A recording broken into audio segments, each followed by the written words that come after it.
কিরু জলবিদ্যুৎ প্রকল্পটি কোথায় অবস্থিত? কিরু জলবিদ্যুৎ প্রকল্প হবে জম্মু কাশ্মীরে।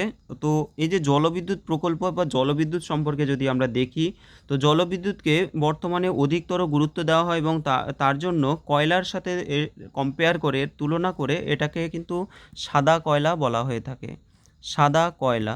তাহলে সাদা কয়লা কাকে বলছে? যে জলবিদ্যুৎকে বলা হচ্ছে সাদা কয়লা। আচ্ছা, দ্বিতীয়ত ভারতবর্ষের মধ্যে যদি আমরা দেখি, জলবিদ্যুৎ কেন্দ্র সবার আগে সর্বপ্রথম তৈরি হয় সেটা হচ্ছে দার্জিলিং। এবং দার্জিলিংয়ের কোথায়? দার্জিলিংয়ের সিদ্রাপং। দার্জিলিংয়ের সিদ্রাপংয়ে সর্বপ্রথম ভারতবর্ষের মধ্যে জলবিদ্যুৎ কেন্দ্র তৈরি হয়েছিল। পরের প্রশ্ন, ভারতে সর্বাধিক সংখ্যক শ্রমিক নিযুক্ত রয়েছে কোন সেক্টরে? মানে কোন শিল্পে ভারতবর্ষের সবথেকে বেশি সংখ্যক শ্রমিক নিযুক্ত আছে? সেটা হচ্ছে বস্ত্রশিল্প বা যেটাকে আমরা বলি টেক্সটাইল ইন্ডাস্ট্রি।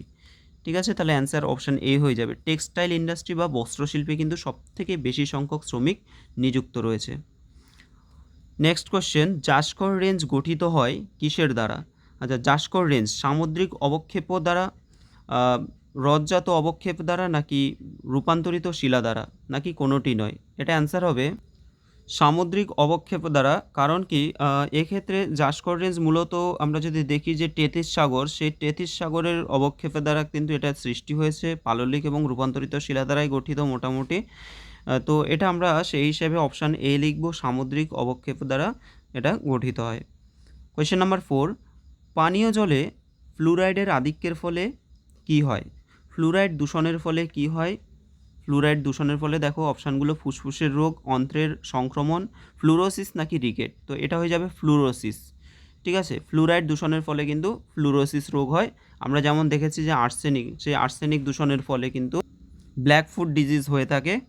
আচ্ছা, পরের প্রশ্ন দেখো, কোয়েশ্চেন নাম্বার 5, ভারতের সংবিধান অনুসারে জীবন ও ব্যক্তিগত স্বাধীনতার অধিকার রক্ষিত হয়েছে কত নং ধারায়? জীবন এবং ব্যক্তিগত স্বাধীনতার অধিকার, এটা হয়ে যাবে আর্টিকেল 21। এটা মৌলিক অধিকারের মধ্যে পড়ছে। ঠিক আছে, আর্টিকেল 21, 21 নম্বর আর্টিকেল। তাহলে আমরা কি কি পড়লাম? কিরু জলবিদ্যুৎ, সেটা হচ্ছে জম্মু কাশ্মীর, আর সব থেকে বেশি সংখ্যক শ্রমিক নিযুক্ত রয়েছে টেক্সটাইল ইন্ডাস্ট্রিতে। জাসকর রেঞ্জ, এটা হচ্ছে একটা সামুদ্রিক অবক্ষেপ দ্বারা তৈরি হয়েছে।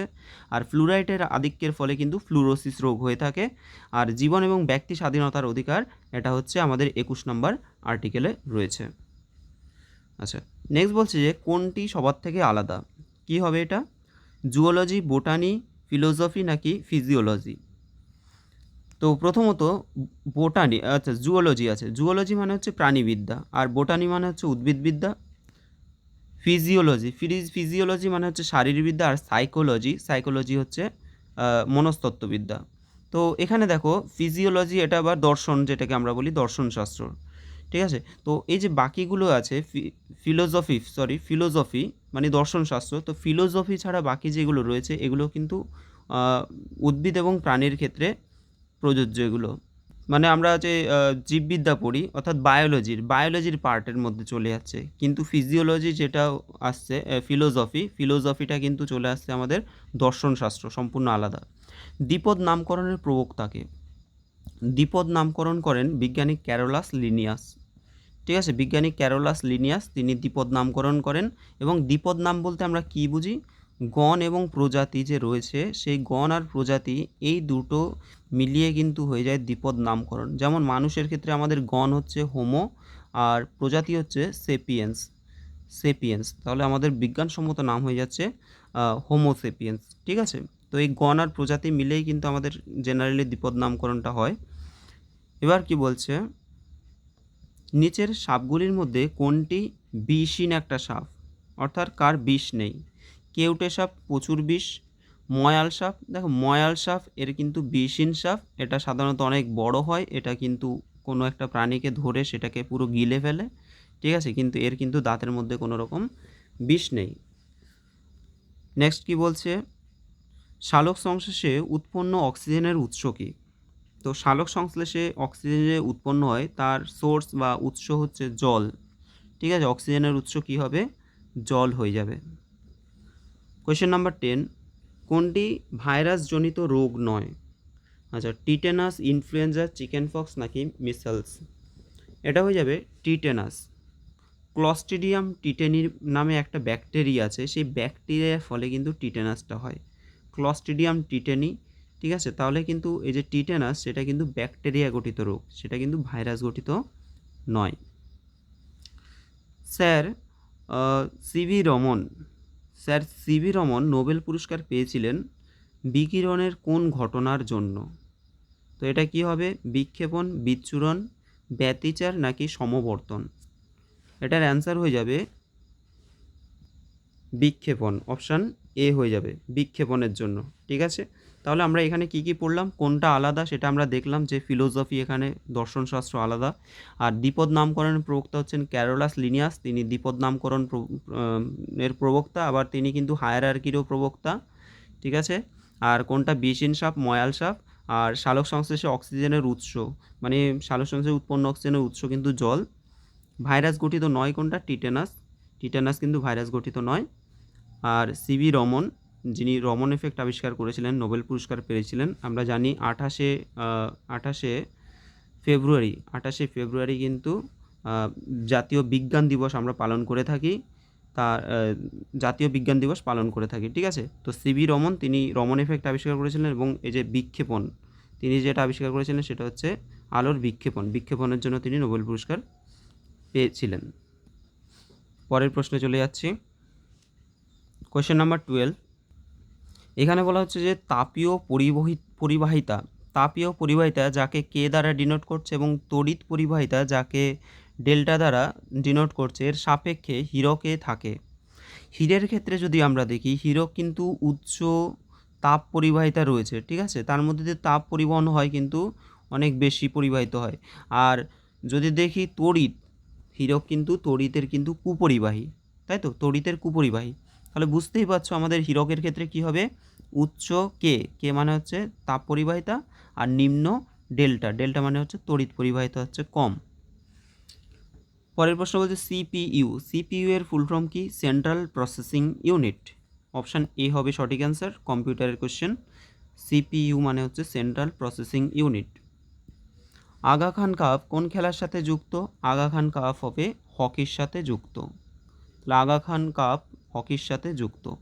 অষ্টপদী যে নৃত্যকলার সঙ্গে যুক্ত সেটা কোন নৃত্য? এটা হবে ওড়িশি নৃত্য। অষ্টপদী নৃত্যকলা হচ্ছে ওড়িশির সাথে যুক্ত, ওড়িশি নৃত্যের সাথে যুক্ত। Next question number 16। প্রাচীনকালের স্থানগুলির মধ্যে কোথায় ভারতীয় উপমহাদেশে প্রাচীনতম কৃষিকার্যের প্রমাণ মেলে? তো ভারতবর্ষে প্রাচীনতম কৃষিকার্যের প্রমাণ মেলে, এটা হবে মেহেরগড় সভ্যতা, ঠিক আছে? এটা মেহেরগড় সভ্যতা হবে।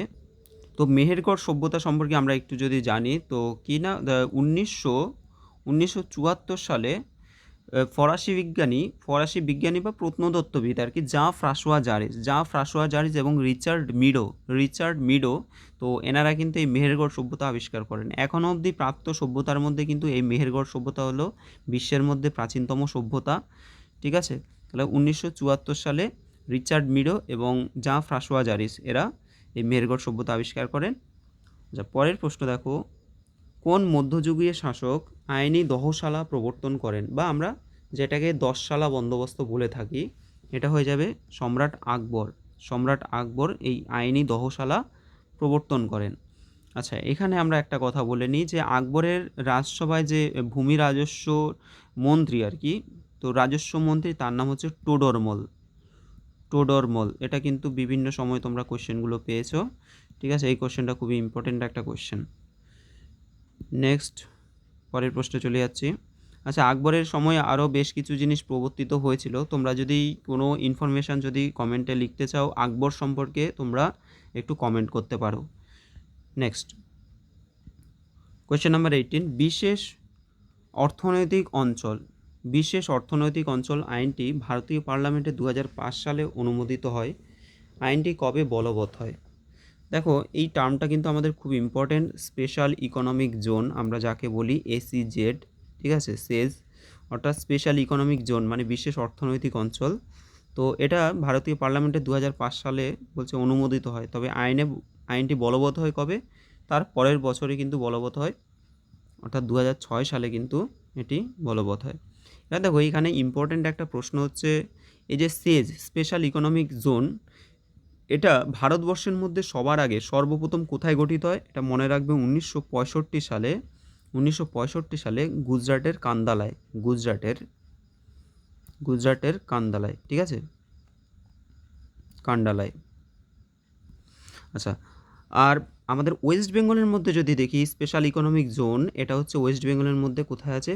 ফলতায়, মানে কোথায় আছে বলতে প্রথম গঠিত হয় কিন্তু ফলতাতে আমাদের। পরের প্রশ্ন, কে সত্যশোধক সমাজ প্রতিষ্ঠা করেন? এটা হবে জ্যোতিবা ফুলে। জ্যোতিবা ফুলে সত্যশোধক সমাজ প্রতিষ্ঠা করেন। একা আন্দোলন কী ধরনের আন্দোলন ছিল? একা আন্দোলন ছিল একটি কৃষক আন্দোলন। একা আন্দোলন ছিল একটি কৃষক আন্দোলন এবং একা আন্দোলনের একজন উল্লেখযোগ্য নেতা হলেন মাদারি পাসি। এটা মনে রাখবে, উল্লেখযোগ্য নেতা হলেন মাদারি পাসি, ঠিক আছে, মাদারি পাসি। তিনি ছিলেন একা আন্দোলনের সাথে যুক্ত একজন নেতা। পরের প্রশ্ন, পূর্বঘাট পর্বতমালার সর্বোচ্চ শৃঙ্গের নাম কি? তো পূর্বঘাটের সর্বোচ্চ শৃঙ্গ হচ্ছে জিন্দাগাদা, জিন্দাগাদা পূর্বঘাট। তোমরা কমেন্ট করবে পশ্চিমঘাট পর্বতের সর্বোচ্চ শৃঙ্গের নাম কি? আচ্ছা, আরেকটা প্রশ্ন হচ্ছে, এই যে পূর্বঘাট পর্বত এবং পশ্চিমঘাট পর্বত, পশ্চিমঘাট আর পূর্বঘাট পর্বত এক জায়গায় যে মিলিত হয়েছে, সেখানে একটা যে পাহাড় রয়েছে, ঠিক আছে, সেই পাহাড়টার নাম কি? এটাও তোমরা কমেন্ট করবে। তাহলে এখানে আমরা কি পড়লাম, যে এসইজেড মানে হলো স্পেশাল ইকোনমিক জোন, সেটা 2005 সালে অনুমোদিত এবং 6 সালে কার্যকরী হয়। আর ভারতবর্ষের মধ্যে প্রথম হয় 1965 সালে গুজরাটের কান্ডালায়। আর আমাদের ওয়েস্ট বেঙ্গলে কিন্তু কোথায় হয়? প্রথম ফলতায়। সত্যশোধক সমাজ প্রতিষ্ঠা করেন কে? জ্যোতিবা ফুলে। একা আন্দোলন হচ্ছেন একা আন্দোলন কি? একটি কৃষক আন্দোলন, যেখানে নেতৃত্ব দিয়েছিলেন মাদারি পাসি। আর পূর্বঘাট পর্বতমালার সর্বোচ্চ শৃঙ্গ হচ্ছে জিন্দাগাদা। পঞ্চায়েতি রাজ বিলটি কত সালে আইন হিসেবে বলবৎ করা হয়? তো এটা অ্যান্সার হয়ে যাবে অপশান বি, 24শে এপ্রিল 1993 সাল। 24শে এপ্রিল 1993 সাল। আচ্ছা, পঞ্চায়েতি রাজ সম্পর্কে আমরা একটু বলে নিই। পঞ্চায়েতি রাজ এই যে 73তম সংবিধান সংশোধনীর মাধ্যমে, ঠিক আছে, 73তম সংবিধান সংশোধনীর মাধ্যমে কিন্তু সংবিধান, মানে এটি সংবিধানে কিন্তু গৃহীত হয়, ঠিক আছে। 73তম সংবিধান সংশোধনীর মাধ্যমে এই পঞ্চায়েতি রাজ সেটা কিন্তু সংবিধানে গৃহীত হয়। হলো, এবার দেখো, এই যে পঞ্চায়েতি রাজ যে সংবিধান স্বীকৃতি, এক্ষেত্রে যে বিলটা উত্থাপন করা হয়েছিল, সেই বিলটা কিন্তু 1991 সালে বিলটা উত্থাপন করা হয় এবং 1992 সালে কিন্তু এটা আইনে পরিণত হয় এবং 1993 সালে কিন্তু এটা কার্যকরী হয়। তাহলে বিল উত্থাপন করা হয় 51-তে, আর সেটা পাস হয়ে যায়, অর্থাৎ 52-তে সেটা কিন্তু আইন হয়ে গেল। আর 92-তে, 91 গেল, 92 গেল, আর 93-তে কী হয়? সেটা কিন্তু কার্যকরী হয়। পরের প্রশ্ন, স্বাভাবিক বিয়োজকের উদাহরণ হলো। বিয়োজক কারা? বিয়োজক মানে হচ্ছে, দেখো, কোনো উদ্ভিদ বা কোনো প্রাণী সে যদি মারা যায়, তাহলে বিয়োজক কী করে? তাদেরকে মাটির সাথে মিশিয়ে দেয়, ঠিক আছে। সেটা হচ্ছে ব্যাকটেরিয়া এবং ছত্রাক, বিভিন্ন যে ব্যাকটেরিয়া এবং ছত্রাক, সেগুলোকে কী করে মাটির সাথে মিশিয়ে দেয় এবং মাটিতে কিন্তু নাইট্রোজেনটা আবার চলে যায়, নাইট্রোজেনটা এর জন্য কিন্তু ব্যালেন্স থাকে। ওকে, তাহলে এটা অ্যান্সার হয়ে যাবে অপশান এ। স্পাইডারম্যান চরিত্রের সৃষ্টিকর্তা কে? স্ট্যানলি, জ্যাক কির্বি, জন হেক, নাকি সকলেই? এরা প্রত্যেকেই, স্পাইডারম্যান যে চরিত্রটা সেটা এই অপশান এ, বি, সি, অর্থাৎ ডি হবে অ্যান্সার, সকলেই, ঠিক আছে। স্ট্যানলি, জন হেক, আর হচ্ছে জ্যাক কির্বি। ভারত প্রথম কবে অলিম্পিক গেমসে অংশগ্রহণ করে? খুব ভালো একটা প্রশ্ন। ভারতবর্ষ সর্বপ্রথম কবে অলিম্পিক গেমসে অংশগ্রহণ করে? এটা হয়ে যাবে অপশান বি, 1920 সালে, 1920 সালে। পরের প্রশ্ন দেখো, জীবাশ্ম বিদ্যা সংক্রান্ত যে বিষয়, সেটাকে আমরা কি বলবো? অর্থাৎ জীবাশ্ম নিয়ে যদি আমরা স্টাডি করি, সেটাকে আমরা কি বলবো? Paleo ontology. অবশ্যই এটা অ্যান্সার অপশান এ হবে, প্যালিও অন্টোলজি, ঠিক আছে। প্যালিও অন্টোলজি মানে হচ্ছে জীবাশ্ম সংক্রান্ত বিদ্যা। আচ্ছা, পরেরগুলো আমরা একটু দেখে নিই। পেট্রোলজি মানে হচ্ছে পাথরের উৎপত্তি এবং গঠন নিয়ে পড়াশোনা করলে তাকে বলা হবে পেট্রোলজি। তো পাথরের উৎপত্তি এবং গঠন, তো পেট্রোল, বুঝতেই পারছো পেট্রোল মানে কি, মানে যে আমরা জীবাশ্ম জ্বালানি এক ধরনের, যে পেট্রোল ডিজেল, তাই তো পেট্রোলিয়াম আর কি, আমরা মাটির তলায়, তো মাটির তলায় সেগুলো কি, সেগুলো খনিজ থেকে, মানে আমরা কি বলি, খনিজ উত্তোলন করছি আমরা, মানে খনিজ পদার্থ আমরা বলে থাকি আর কি। কিন্তু অ্যাকচুয়াল পেট্রোলটা তো আর কি থেকে তৈরি হয়, উদ্ভিদ এবং প্রাণীর যে মরা দেহ থেকে, এই সমস্ত জিনিসগুলো থেকে তো তৈরি হয়, দীর্ঘদিন মাটির তলায় চাপা পড়ে পড়ে পড়ে, গাছপালা, উদ্ভিদ, প্রাণী, এ সমস্ত থেকে। যাই হোক, আচ্ছা তারপরে কি আছে, অপশান সি আছে আর্কিওলজি। তো আর্কিওলজিতে আমরা কি পড়ি, আর্কিওলজিতে কিন্তু এই যে পুরাতত্ত্ববিদ্যা সম্পর্কে আমরা পড়ি, আর্কিওলজিস্ট আমরা বলি। আচ্ছা, প্যালিও বোটানি, দেখো প্যালিও কথাটা এখানেও আছে আবার এখানেও আছে, তাই না?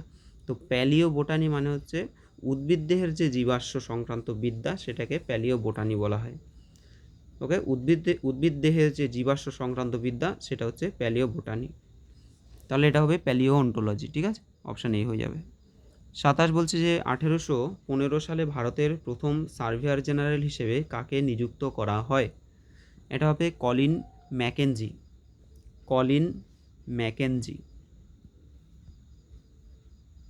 28, 38তম গ্রীষ্মকালীন জাতীয় গেমস ভারতের কোন রাজ্যে অনুষ্ঠিত হলো?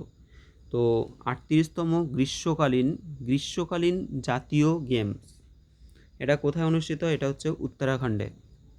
অপশান এ হবে সঠিক অ্যান্সার। আইডিবিআই ব্যাংকের নতুন এমডি এবং সিইও হিসেবে সম্প্রতি কে নিযুক্ত হয়েছিলেন? রাকেশ শর্মা, ঠিক আছে, রাকেশ আবার রসুন না, কিন্তু রাকেশ শর্মা, ঠিক আছে। আইডিবিআই ব্যাংকের নতুন এমডি এবং সিইও রাকেশ শর্মা। বেলারুশের সরকারি মুদ্রা কি? বেলারুশের সরকারি মুদ্রা হবে রুবেল। ওকে, কি হবে? বেলারুশের সরকারি মুদ্রা হয়ে যাবে রুবেল।